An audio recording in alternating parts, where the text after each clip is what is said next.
1 week ago, I uploaded a video to my YouTube channel titled Tati. This video was a direct response to the video that Tati Westbrook uploaded to her channel titled By Sister. Before I say anything at all in this video, I want to make it very, very clear that everything I said in that video in regards to my sentiments towards Tati and my apology, I stand behind 100% and still reign true. I know I got emotional in the video, I apologize. It was something very, very hard for me to deal with, especially when it came to talking about my very own mother. In Tati's video, she discusses many of the different reasons as to why she was choosing to close a chapter in her life that I was heavily involved in, making many of her private issues very, very public, and now millions and millions of people have weighed in with their opinions and speculations on subjects that they honestly know absolutely nothing about. I will not ask for sympathy, and I will definitely not ask for forgiveness either, but I will ask that you watch this entire thing all the way through before forming any further opinions or talking about this story more. Hello, Future James here, popping in quickly. I know doing an insert in a video like this is not professional, trust me, but I filmed this several times now, and as time keeps going on, more and more things keep coming out into the public, and more people are speaking on the situation, and it is very important to me that this video has all the information, all the facts, all the receipts, and is current and present because I will not be addressing it again after this matter. This morning when I was editing this video, I noticed that last night, Tati had uploaded a video to her channel called Why I Did It, and this morning, Jeffree Star was on Snapchat talking about the whole situation. First and foremost, I do want to issue a thank you to both Jeffree and Tati for taking some of the responsibility for blowing this whole thing up and for starting everything. I really respect that a lot, and I also appreciate the fact that they are trying to redirect the hate away, because I think we're all aware at this point that it has gotten way too far. The past week on the internet has been the darkest I think we've all ever seen, and it's also been the darkest time that I've ever had to go through in my life, and my thoughts got to a really scary place. Watching Tati's video, it's clear to me that she also is in a really dark place as well, and has been pained by this whole situation. If I've known anything about Tati over the past 3 years, it's that she has a huge, huge heart. There's no denying that, and I think that, or I do believe her when she says that she did not want this to get so vile. I don't really think any of us thought it was going to be as big as it really was. In both of their videos, Jeffree and Tati both mentioned that they hope that I'm able to change and that we can all move on from this situation, and trust me, I agree. There's nobody that wants this over with as much as I do. But in Tati's second video and in Jeffree's Snapchats, they both said that they stand behind everything that they mentioned. And unfortunately, there have been allegations made against me because of these things. And I don't really feel comfortable just moving on from those. I would like to take this video today as an opportunity to kind of explain everything that has happened and address literally everything. There's a lot that happened behind the scenes leading up to Tati's video, and there's a lot that happened behind the scenes and publicly after Tati's video, and I feel as though it is my responsibility to kind of let you guys in on those because there's a lot of misinformation going around and it's just not really good. Just like Tati said in her video, this whole situation is a lot bigger than just vitamins, and I think anybody who's kind of followed the situation is well aware of that at this point. Trust me, I am too. There are way bigger issues here that I will be discussing and talking openly and honestly about later on in this video. I have a few notes in front of me here, and I want to make sure that I hit every single point and that I don't miss anything. But that being said, to get to those issues, this did start with vitamins. It was kind of the catalyst, so I want to make sure we kind of go in order and you guys are able to get the full context and full story of everything that has happened. Starting off, my friends and I all attended Coachella weekend 1 from April 11th through 15th, and I had an artist pass provided to me by a brand. We had a really, really good weekend. I mean, you guys saw the Snapchats, Instagram pictures, and outfits, and my video. It was really, really fun, and we will definitely never forget it. But at Coachella, I had drama with a boy that I had been talking with for 5 months prior, and it all kind of clouded the overall memories. Later on that very same week, on April 19th, my best friends and I in the family group chat made the last minute decision that we wanted to attend Coachella weekend 2 again to kind of relive those memories, but boy free. I texted my manager Jake that very same night asking if it'd be possible to get us in for the next day since it was already Friday, meaning we're missing the first day of the festival, so therefore we could only go on Saturday. Because it was so last second, we were only able to get VIP tickets, which is not the same as artist, but we headed over anyway and wanted to have a really, really good time. For those of you who may not be familiar with Coachella, I do want to quickly clarify the different passes just because it kind of is important to this whole situation. VIP, although VIP, is still very, very open to the public. Artist passes, however, are passes that you cannot buy. The only way you can get a hold of them is through a brand getting them from the actual festival or through having a personal connection to one of the artists or bands that are playing. It's in a very, very highly secured area that is not open to the public. Along with artist passes though, there's also something called a performer pass and backstage passes and a lot of other things that can keep you more protected. Keep in mind, weekend 1, I did have an artist pass. Weekend 2, I had a VIP going into the situation. When we walked into weekend 2 with me and my friends on Saturday, April 20th and Sunday, April 21st, we noticed that there was a major difference in the crowd. We were in the VIP section and I started getting mobbed really quickly at a super unsafe capacity because, as many of you guys know, whenever we stop to take a photo, kind of other people tend to come and it just turned into a big situation, and it honestly was not safe. I had remembered from weekend 1 that my friend Nikita Dragon, who I was with a lot of the time, was brought by Sugar Bear Hair and had an artist pass, personal security, and backstage passes and was very taken care of and safe. When I felt unsafe in the situation, I panicked and I texted Nikita and asked her if she had a connection to the Sugar Bear Hair team that could potentially help me out. Nikita replied right away and she gave the Sugar Bear Hair team my personal phone number, to which they reached out to me and offered to come rescue me with a pass and backstage access and security to make sure that I was okay and was able to enjoy the festival along with my friends. You went to Coachella, somehow had a security issue, and magically Sugar Bear Hair is there with a contract in hand to save the day for you and all of your friends. No company would ever go out of their way to have an extra, handful of passes that cost thousands of dollars a piece, like just in case. That leads me to believe that this was orchestrated beforehand, but he had an emotional conflict because of me and promises he made to me behind the scenes. So he had to come up with a very clever story and didn't tell me right when he got back, but after the little bit was posted on their launch day. Despite what Tati said in her video, this whole situation was definitely not a big scheme that was orchestrated beforehand. It really did happen on the spot. The Sugar Bear Hair team texted me the proposal right away. No money was involved, and with no time to negotiate, in a panic, I signed, and that was that on that. James Charles, he had 9 days after Coachella to talk to me. On Monday, April 22nd, which was one day after Coachella, I was due to post my stories based on my contract. And up until that moment, I honestly had not thought about the fact that Tati was a Sugar Bear Hair competitor. And in that moment, I thought that as a friend, she deserved a courtesy text to let her know the context of the sponsorship and everything that was going on. To not even get a phone call, to not even get a text a few days prior, but right after that sponsored post went up, to have a text like, "Hey mom, love you, I'm stressed. Just so you know, XYZ, I just did this post, but it's no big." Before posting my stories, I actually did text Tati first out of respect for her, giving her a heads up about the sponsorship, but she was immediately upset. I tried my best to kind of explain the entire situation and also give her a direct apology as well, but at this point I had signed the contract and I absolutely had to post it. There was no getting out of it. I then headed to the airport and took off on a flight to San Francisco. And by the time that I had landed 1 hour later, Tati had uploaded all of her Instagram stories of her crying, talking about the friends in the community that haven't really supported her, how she was alone, and how she felt very hurt and betrayed. Very quickly, people put 2 and 2 together and realized that this was clearly about me, and I started getting thousands and thousands of tweets and comments and texts about the whole situation. Throughout the next several hours, I made countless attempts to text both Tati and her husband James, and many phone calls as well, trying to reach them, all of which they did not respond to. And later on that night, while sitting in my hotel in San Francisco, because I could not reach Tati, I issued a public apology directly on my Instagram because I really wanted to make sure she saw that I was sorry, and I wanted to end the situation by taking full responsibility for my actions. Over the next several days, I made countless attempts to contact both Tati and her husband James on all their different phone numbers. I texted and called Tati's business number, her family number, and also James's personal phone number as well. After a full entire week of trying to reach out and handle things in private with Tati and her husband James and getting no response, I figured at this time it'd be best to just respect their space, give them their privacy, and that whenever Tati was ready, she would reach back out to me to handle things in private and hopefully move on with our friendship.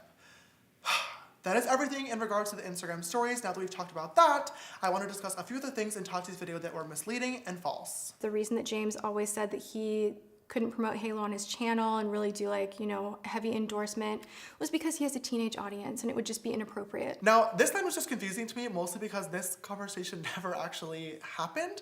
If you guys know my channel, you would know that I don't really do dedicated product reviews ever, which is what Tati is known for. But even though that is the case, I've still multiple times talked about her products on all my social media networks. I have to word okay, I forgot to say too. Hello. I'm going to a really important event later on tonight. My best friend. We are going to a very important event. Yes, this is true. And this is a very important launch to me because it is my best friend Tati. She's launching something new on Halo Beauty. Super proud of her. By the time this video is out, it'll already be up. So go check it out. Promo for Tati. Love you the most. Who doesn't need a little beauty boost every now and then? Two of the following statements are real claims made by the original Halo Beauty Booster supplement. Oh! Which are the real ones? Can I just say I love you guys for putting a Halo question in there? We originally I love you for that. wanted I just received my package from Halo Beauty. This is Tati's brand new brand. I did not tell Tati that I was buying these, but I did pay for these myself because I just wanted to support her, and I'm so happy. I know she's getting a lot of backlash on this, which is making me so mad because I know she's worked so hard on these for the past several years now. Congratulations, Tati. I love you literally so much, and I'm very, very proud of you and all your hard work. I do want to keep this video strictly based on facts and receipts, but one of the most hurtful things Tati did in her video was bring up my mom and question her parenting. No tears this time. My mom is the strongest woman I have ever met. She is kind, she is creative, and she is caring. She is a cancer survivor, and she balances a marriage, a full-time job, and raising 2 boys with absolutely crazy lives. She's taught me so much in the past, and when I've made a mistake, she has never turned to public humiliation as a form of punishment. All that being said, I love my mom, and I think she's doing a damn good job, if I do say so myself. The last phone conversation that James Charles and I had, he said some things telling me about a situation that happened in Seattle at my birthday, and it literally made me want to vomit. Oh my God, you tried to trick a straight man into thinking he's gay yet again, and somehow you're the victim. You know, it's really disgusting to manipulate someone's sexuality, especially when they are still, emerging into adulthood and don't quite have everything figured out. You are using your fame, your power, your money to play with people's emotions, and you're doing that to have them behave sexually in your favor, even if they're straight. And you know what? That's not okay. And how dare you laugh about it and make meme after meme and retweet and this and that, and I love straight boys, and make it a joke.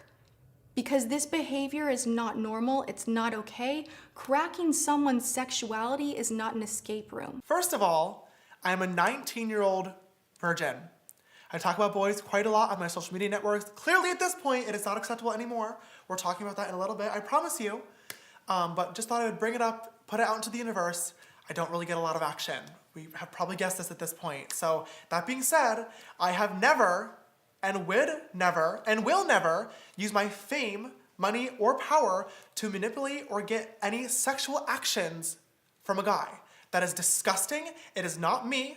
And the fact that Tati brought this up blows my mind because she knows the real story.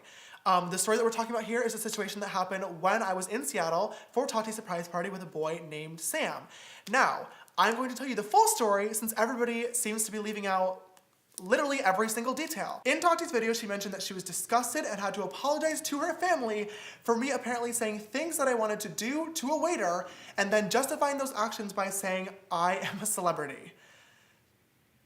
Okay, this literally did not happen. What did happen is that me, Jeffrey, Nate, and my best friend Drew all flew to Seattle to surprise Tati for her birthday on February 14th. That night, we went out to dinner with Tati and James and her whole family, and we're in a restaurant. There was a cute boy across the restaurant that I kept making eye contact with and that I was interested in.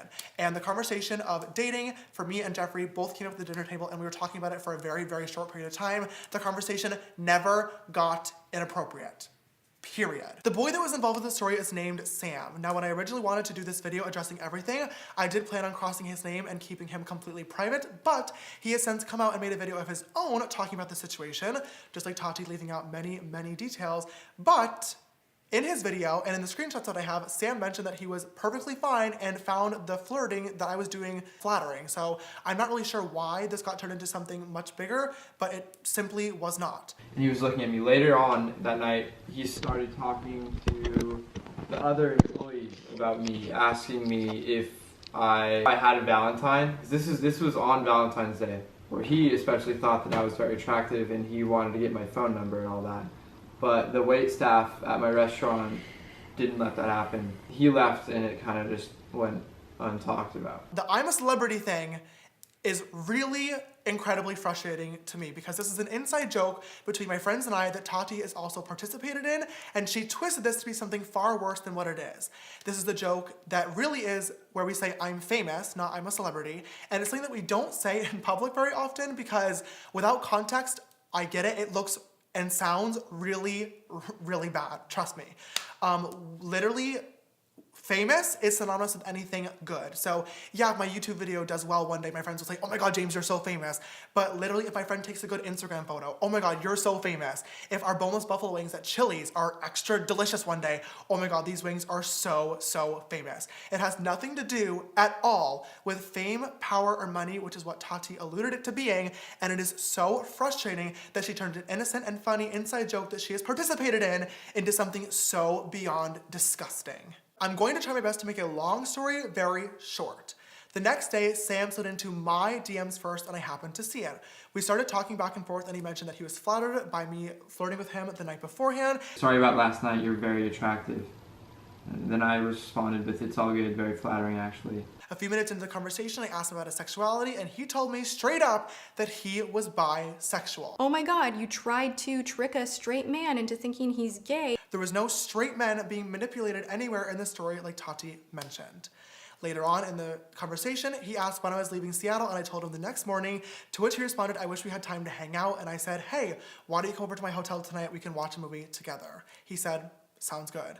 Later on, he messaged me first and told me, hey, straight up, I've never done anything with a guy before. I'm a little bit nervous. To which I told him there was absolutely no pressure. This is all shown in the screenshots. Sam showed up at the hotel. We watched the movie together and we cuddled. After the movie, I asked him if he wanted to kiss, to which he said yes. I get to the hotel room, we say hi, it's all fine. We end up watching a movie, and after that movie he asked to kiss me. I said yes, and we ended up making out for around an hour, and if I'm being honest, he's the worst kisser I've ever kissed. Way too much tongue. All right, note taken. After making out with Sam for over an hour, I did invite him to sleep over at the hotel. And he kept telling me to stay, like, please stay, don't leave me, all this and that, but I really wanted to go home, so I left. Of course, I wanted to spend more time with him, but he said that he wanted to go home and be in his own bed and think about everything that was going on because it was quite a lot, and I definitely understood and did not blame him. He then left and sent me a message afterwards thanking me for being so understanding, and I told him that I would always be there for him if he needed literally anything. Point being, everything that happened in the hotel room was 100% consensual, and this is confirmed. I said yes. By the only two parties that were actually there being myself and Sam. After this night, Sam and I continued to talk for the next several weeks. At first, it was really, really great, but I noticed that his feelings towards me and sexuality were kind of wavering quite a lot, and I came to the conclusion that he needed to figure himself out and that I needed to move on because I kept getting hurt. Last important note to keep in mind about the timeline of the whole situation. On May 2nd, Sam texted me from his friend's phone saying that he was fully gay and needed to talk to me about something important. I called him, and instead of talking about that, he asked me if I was talking to another guy at the same time that I was talking to him. I was a little bit confused as to why I was being asked this, but I did answer him honestly, and then I asked him what made him come to a conclusion with everything. To which he said, I'm actually not fully gay. After dealing with this a million times, I was frustrated, and I hung up. Just to clarify, so there are no further questions, the point of including this screenshot is not to out Sam. Sam texted me saying he was fully gay, but it was a trap to get me on FaceTime so he could illegally record the conversation to include in the video that he was planning later on. Like I said, at the end of the conversation, I asked Sam how he came to this conclusion, and then he told me he was not fully gay, to which I hung up out of frustration. Later on, he texted me saying he was confirmed bi. This is why, in Sam's video, he included a screenshot of me telling him I did not think he was fully straight. This comment had a lot of people really upset and confused as to why I was telling somebody their sexuality, but there's a very simple explanation. Sam and I talked for a very, very long time, and his sexuality, like I said, wavered a lot. Every time that he was a little bit confused, we had open and honest conversations about it, and he always asked me my input, and I gave it to him. I would never out somebody, and I have never, ever tried to manipulate somebody's sexuality, including his, point blank period. The whole situation that happened with Sam was very, very long and complicated and left both of us very hurt and confused. And through trying to deal with this, I reached out to many of my different friends for advice. There was one night in my kitchen where Tati, James, and Gabriel all came over, and I told them the same exact story and showed them the same exact screenshots that all of you guys just saw. After hearing this, like Tati said in her video, Tati and James actually did have a heart-to-heart conversation with me about the boys that I get involved with. They told me that talking to curious guys was going to continue to get me hurt, and that also it could look really, really bad from an outside perspective if somebody tried to manipulate the situation. And for me, this was a major, major wake-up call that I took to heart, because I honestly had never thought about it in any other way, because I knew that everything that I was doing was always consensual between both me and the boy, and I had receipts to back it up. But I wish I knew at the time that Tati's advice was really a warning, because she did exactly what she told me someone else may, which was tell my story with no details, no facts, and no proof, and twist it around, and now serious allegations have surfaced that could permanently damage my career. Now, like I said, the talk that happened in my kitchen, I really did appreciate, because it was the first time I kind of took a step back and was able to analyze what was going on. And this week has been a major eye-opener for me as well. I want to take a brief moment to talk about boys. Boys have obviously been a topic that has been discussed quite in detail on my YouTube channel and social media networks. This is no secret. I wish it hadn't been, but if I'm going to talk about it one last time, I definitely want to be open and honest with you guys, the ones who matter. I came out of the closet as gay at age 12, which is honestly really, really young to kind of figure all of that out. I had 2 other boys in my school at the time who were gay, but we were all close friends, so nothing was happening there, if you know what I mean. But all my other friends were having their first kiss underneath the playground slide, or getting into their first relationship and talking all about it. And for me, I was on Pop Tropica and social media networks trying to make friends and trying to find out what else I was interested in. I never really got the opportunity to experiment with love and learn from that as a growing teenager, and I think that that's honestly left me kind of underdeveloped as a person in a lot of different ways. I've been forced to grow very, very quickly because of the job that I work in social media, which I know I've said a million times beforehand, but love and relationships is something that I have barely any experience in, and I honestly think that that's why I'm a lot less mature than others may be in the situations that I get myself into. I definitely am emotional, and I let that get the best of me sometimes. I can be dramatic, I'm reactive, I'm forward, I'm flirty, and these are qualities that I'm not necessarily proud of at all, but I can confidently say that with each experience I'm learning more and more, and I've been able to better myself. But a lot of times these situations have become public, my own fault, but having millions of people watching you learn can be very, very tricky. When it comes to experiences that I've learned from in the past, a lot of times I've talked about being into straight guys. Now, this conversation is something that has upset and also confused quite a lot of people. So in order to provide a little bit more context, I would like to play a clip from Tati's friend Jeffree Star's video titled "The Truth About My Relationship." I was single for a long time, and the reason why is because I am really not attracted to anyone but what we call in this world as a straight male or a normal dude. And what I mean by that is, like, you know, I am really into straight guys, and I know that is going to not be surprising to a lot of you. So, you know, from just traveling everywhere and meeting dudes all the time and being around that world for so long, I really kind of fell into a trap of always being someone that was kept like the secret. And when you are someone like me who is, you know, I get asked all the time, even every day on my channel, you guys, I get comments, are you a guy?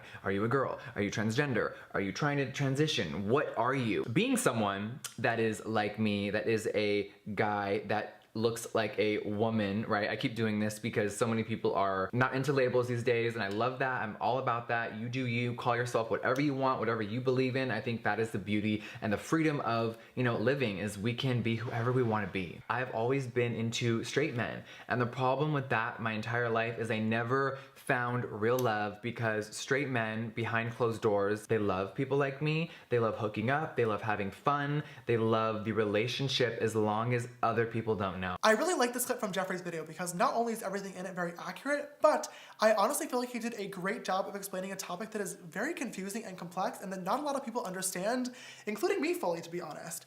Yes, as a gay man, I am attracted to men, and in the past, whenever I have found a guy cute on Instagram or on social media, I have slid in the DMs with a simple hello or a nice compliment.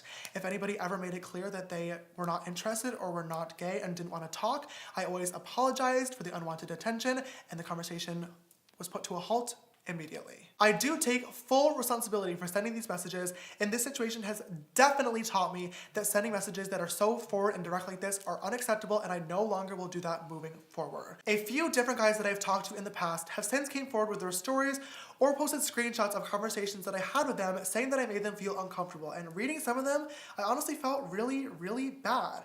I reached out to all the boys directly and apologized to them for my actions. But aside from those few guys, people are treating hashtag James Charles' over party as an open invitation to add to the narrative with lies, which is not only harmful to me, but it's also creating very, very dangerous stereotypes around the LGBTQ+ community. For example, Zara Larsson, who's a pretty big singer, tweeted saying that I messaged her boyfriend multiple times knowing he was straight. And this tweet got almost 500,000 likes before it was deleted. In her defense, she did later on say that it was only one message, but it was way too late because the media had already ran with it, saying that I was harassing straight men and wouldn't leave him alone. Had I known that he was dating Zara Larsson, I clearly never would have messaged him in the first place, but this is all very hypocritical considering this is how Zara Larsson found her boyfriend. I'd like to pose a question to you, the audience, and ask, why is it okay for Zara Larsson, a woman with a public platform, to tweet these photos of a shirtless man and say, who are you, where do you live, how old are you, why are you so fine, and how do you like your eggs cooked in the morning? But for me, as a gay man, to DM the same person in private with a simple compliment is predatory. These stereotypes around gay men have been and continue to be very, very harmful to the community and have been historically used to villainize gay men in society. Someone completely fabricated a whole entire story about me touching another boy in a high school urinal, and it blew up. This person came forward a few days later saying that it was a social experiment, but it was too late. People also completely photoshopped Twitter DMs of me reaching out to these people, threatening legal action if they were to tweet more things, when in reality I have literally not even been on social media, and I deleted the Twitter app from my phone. So all these things are just so false and are so fake, and it's truly disgusting. Also, pretty much every boy that I've ever even communicated with at this point is posting screenshots of our conversation to make a spectacle of me. I've dealt with so many fake stories in the past, from Coachella, the fake sex tape, and now this, and I'm done. I'm done being the subject of these bandwagon stories for likes. It's not okay. Now that we've addressed and cleared the air on the boys, let's get back to our timeline, because somehow there's still a whole lot more to this story and more claims as well. In Tati's video, she said that she felt she needed to bring all of this to the public eye because people needed to know what's going on behind the scenes, and I truly cannot believe that I'm about to bring up what I'm going to bring up, but I feel the same exact way. On Monday, May 6th, Jeffree posted this tweet to his Twitter, which I instantly started getting tagged in. After this tweet and a few other ones from him and his friends, I decided to reach out to him and ask if there was something going on that I should be aware of. He replied to me and he said that it was not about me and that it was about another brand stealing his ideas. This message was in a voice memo, which has since disappeared from the screenshot. You'll just have to believe me. I have literally no reason to lie at this point. Even though he said it wasn't about me, I still asked to talk to him, but he said he was unavailable. A few hours later, while I was getting ready for the Met Gala, I got this text from Jeffree. Concerned but mostly really, really confused, I reached out to him about meeting together in private in hopes to speak together and figure out the misunderstanding, but he didn't reply. 3 days later, still no response. I decided to reach out again, but he was not available to talk. I flew to Australia on May 8th, and on May 10th, hours before my scheduled meet and greet appearance where 5,000 fans were already waiting outside, I was woken up at 4 in the morning by my friend because Tati had just uploaded her video titled "By Sister." Watching Tati's video, it was very clear to me that my friend was still very hurt, and even though I had already apologized both privately and publicly, I wanted to make a video right then and there with my raw and honest emotions. But because of the time difference, it took me an extra few hours to film the video and get it up, and by the time I was about to hit publish, I received yet another text from Jeffree Star. I've already cleared up Sam and our night together being 100% consensual. He was absolutely not trapped in a hotel room, but Jeffree also brings up Zach. Zach is his boyfriend Nate's brother, and not only did I not pursue Zach, who identifies as mainly straight, but it was actually Jeffree who suggested that I talk to him in the first place. Hey, Nate's brother is single and mainly straight, right up your alley. Sounds good. And he Sounds great for me. and he just moved here. Work. Zach and I talked on Snapchat for maybe a total of 10 selfies back and forth to each other. He was super, super sweet, but it was very clear to me that he was not actually interested, and the conversation stopped before anything could even get remotely flirty at all. With everything going on, I did not reply to Jeffrey's text in the moment. A few days later, on Monday, I woke up again in the middle of the night from a phone call from my little brother Ian, who was very, very upset. He told me he had tweeted saying, "Why do people act so tough online about somebody from his hometown who was bullying him?"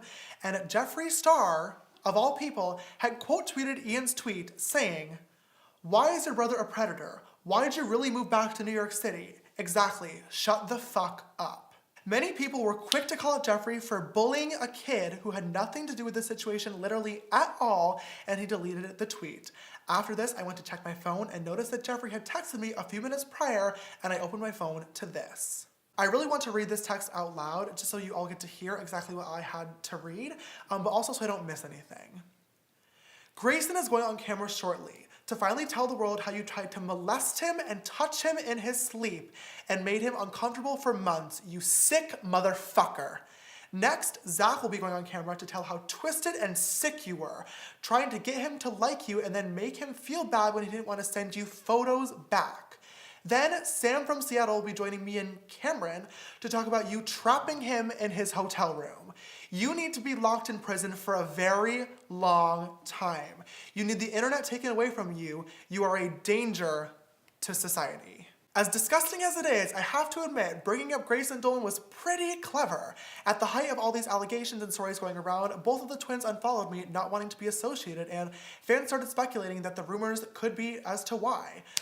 Too bad that aside from our pre-planned collaborative jokes that happened in the Sister Squad videos with me and Grayson flirting, nothing ever happened between us. And when all this went down, I knew Jeffree was lying because the twins were two of the first people to call me and make sure that I was okay. I already mentioned Zach, and I still have no idea who the Cameron Jeffree is referring to in this message is, but he also brought up Sam last, who we also already talked about.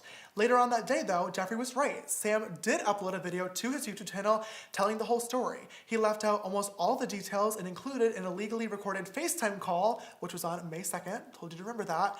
But even through all of this, he still managed to get the point across that our interactions were 100% consensual. Next was Jeffree's tweet to my little brother Ian. Now, I did say that this video was going to be solely based on facts, and I of course can't prove what Jeffree was trying to imply here, and I don't want to put words into his mouth. But since it's now open for speculation, might as well clear the air.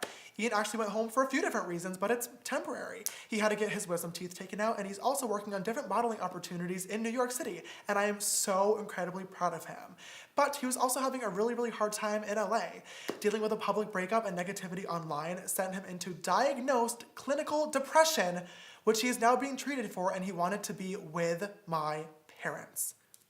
Nothing more. Last but finally not least, Jeffree posted this tweet claiming he hadn't seen me since February and that Nate banned me from their home. Now, this so-called ban is the first time I'm ever hearing of this, and I just think it's really funny that Jeffree brought this up, considering the fact that he's tweeted me twice in between February and now saying that he missed me.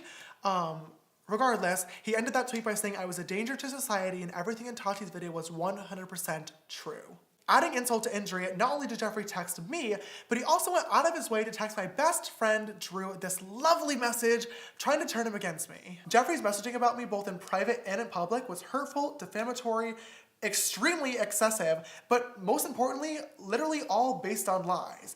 I wish I knew why he was doing all this, but at the same time, his track record with public feuds makes none of this a surprise.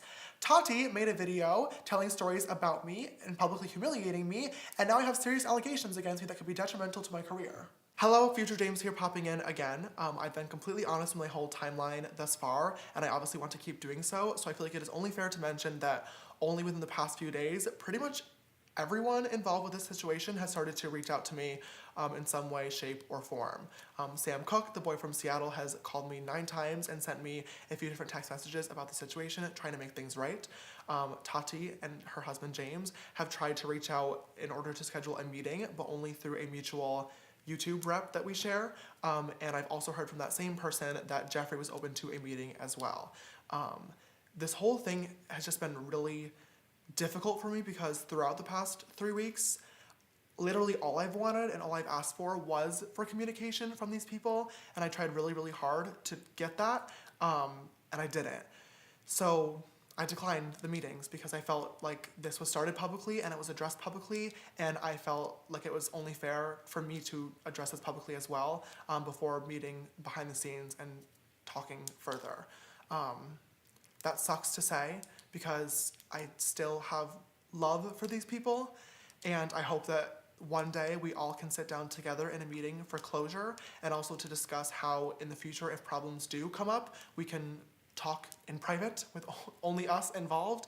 But right now I just need time and space to kind of get my head back to where it needs to be and get my mental health back together before I kind of rekindle those friendships, because everything that happened still really, really hurt. And I like wouldn't wish what I went through upon even my worst enemy, no matter how angry I was. I've always tried to use my platform to spread positivity, but I feel like at this point it's my responsibility to be honest with you guys and tell you that the last few weeks of my life has literally been the most painful time that I've ever had to deal with. And my head and brain for a hot minute went to a place so dark that I didn't think that I was going to come back from.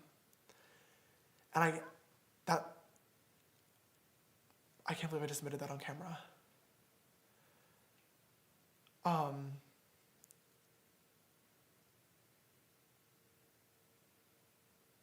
People always say that being a social media influencer is an easy job. And this is something that I've talked about time and time and time again on YouTube. We get it. But I don't think any human being ever is prepared mentally or physically to deal with the pain and anxiety of what it feels like to have millions and millions of people attacking you at one time. Having to read the hundreds of thousands of tweets and the YouTube videos and the articles about me and my character and my family based on things that were almost all lies, like, it messed me up. It messed me up is the best way that I can put it. And through all of this, I've learned that if I can get through this, I can get through anything. Joining in on bandwagon hate and cancel culture is incredibly, incredibly toxic, and it's very concerning to me that as a society, we're becoming okay with guilty until proven innocent instead of the other way around. I truly hope that everyone who participated in this, whether it be fans, influencers, drama channels, or credible news sources, take the time to think about your words and the impacts that they may have on others, because I assure you, and I promise you, it's a lot stronger than what you may think. Right now, I have a lot of positive changes that I want to work on in my life. First and foremost, I really want to focus more on spending time in person with the people that I love and care about the absolute most, and I also have a lot of work to do in terms of getting my mental health back to where it needs to be. What's now, you guys ask? My parents and little brother just got to LA this morning, and we all got to hug and be together as a family for the first time in a while, and all my closest friends that are not on my payroll, may I add, are all here too. We're celebrating my birthday next week. I'm turning 20. Gross. Many of you guys noticed that the Sisters Apparel website was down. I was so excited about a lot of the things that we had coming very, very soon, and just the line in general. I am so grateful for all of your guys' love and support on it. It was really, really fun to work on. I also love the team that I worked on it with, but unfortunately I had to sever ties with Killer Merch. I just don't see a world that exists where I could ever be in business with a team ran by someone like Jeffree Star. If you placed an order on the website before it went down, everything will still be fulfilled. Don't worry, you'll get your items. And if you had a gift card beforehand, make sure you hold on to it because the balance will be valid whenever we reopen, because we are coming back, I promise. In regards to the Sisters tour, which I've gotten quite a lot of questions about, despite the ticket scandal, we are almost completely sold out nationwide, and that is mind-blowing to me, and I'm so grateful. I know there's been a lot of emails and speculation. As of right now, I unfortunately do not have a full answer on what is happening with the tour, but I will have an update for you guys by the end of this week, I promise. Going on tour has been a dream of mine for so long now, and I really want this to happen. I just feel like meeting you guys, and hugging you, and just getting to thank you face to face for what you've done for me is exactly what I need in my heart. Right now, but at the same time, tour's a lot. And it's a big, big commitment, and I want to make sure that I know what I'm getting into, and that when I walk on stage every night, it's with a genuine smile, and you guys can feel that, and you're able to smile as well. So I'll keep you posted. As for my YouTube channel, I've decided that I'm going to be taking some much needed time away from content production. On my last few videos, I've definitely noticed quite a lot of comments talking about my ego or my attitude getting the best of me and getting to my head, and I appreciate the constructive criticism and feedback, and after a lot of reflection, I think you're right. I've lost focus, and that sucks so much, but I want to get back to it so badly, and I want to get back to my original goal when I have no motivation other than just creating original content. And that'll happen for sure, and I already have some great ideas in the works, but it's just going to take a little bit of time. As for my other social medias, I pledged to myself that I'm going to try to power down as much as I can. I'm sure I'll be checking here and there, of course, but I do really want to focus more on in-person time and the people around me that are loving and caring. And that includes all of you guys. Whenever I do come back, I don't know when it is, but I just cannot wait to show you guys a better version of me. I want to end this video today with two things: an apology and a thank you. To my sisters, I'm sorry if I disappointed you, and I'm really sorry that you had to watch all of this go down. You saw a side of me that I'm really not proud of and that I know I need to work on changing, and trust me, I will be. I recognize the fact that I haven't always been the best role model, and that sucks. I've tried, but I will try way harder. But also to my sisters, thank you. Thank you for the messages and the tweets and the emails and the comments that I've received over the past week, making sure that I was okay. And the same thank you goes out to all the fans that were concerned, but offer constructive criticism in hopes that I'd be better. It does not go unnoticed, and you guys helped fill my heart with love when I truly didn't think anything would be able to. The same thank you also goes out to all my influencer friends that reached out to me in private to make sure I was okay during all of this. When it felt like the entire world hated me, it was really comforting to know that there were other people that understood the situation that were willing to show their love. I know who you are, you know who you are, and one day I'll make sure that all of you guys know who they are as well. I think that is all I got at this point.